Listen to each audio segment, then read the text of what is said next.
গাউসে পাক আব্দুল কাদের জিলানী রাদিয়াল্লাহু তাআলা আনহুর চারজন নাতি এই বাংলাদেশে ইসলাম প্রচারে আসছেন। কয়জন? কথা বলেন না, কয়জন? একজন হলো যশোরের রাজশাহীর জমিনে, একজন রাজশাহীর জমিনে, তিনি হলেন শাহ মাখদুম। তিনি গাউসে পাকের নাতি। গাউসে পাকের কথা কয় না, গাউসে পাকের নাতি। এরপরে দ্বিতীয় জন আসছেন আমাদের নোয়াখালী কাঞ্চনপুর মিরান শাহ রহমাতুল্লাহি আলাইহি। নাম শুনছেন নি? গেছেন নি? জিয়ারতে গেলে অবশ্যই ফায়েজ পাওয়া যায় কি যায় না? অবশ্যই যায়। সুন্নিরা মাজারে যায় কি করতে? সেজদা দিতে না জিয়ারত করতে।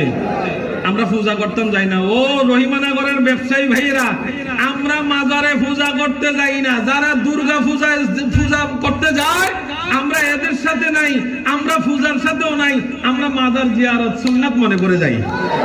কথা বলেন ঠিক কিনা?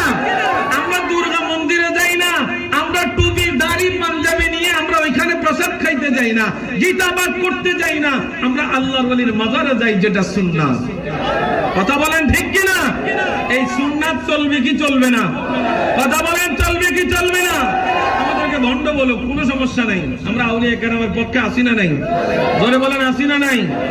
এখন শাহ মিরান রহমাতুল্লাহি আলাইহি, এরপরে আমরা অনেকেই মনে হয় জানি না, কুমিল্লা মুরাদনগর নাম শুনছেন? এই মুরাদনগর কার নামে নাম হয়েছে জানেন? গাউসে পাক আব্দুল কাদের জিলানী রাদিয়াল্লাহু তাআলা আনহুর একজন নাতির নামে।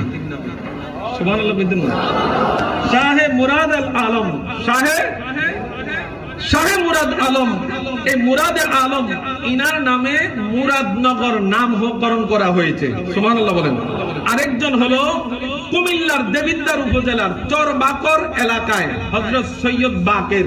এই সৈয়দ বাকের, হযরত সৈয়দ বাকেরের বংশ ডক্টর আহমদ পেয়ারা বাগদাদি। আরো জোরে কোন সুবহানাল্লাহ। আওলাদে, নিঃসন্দেহে তিনারা আওলাদে ওলি। কথা কয় না, নিঃসন্দেহে তিনারা। মোরা এসেছি সকলে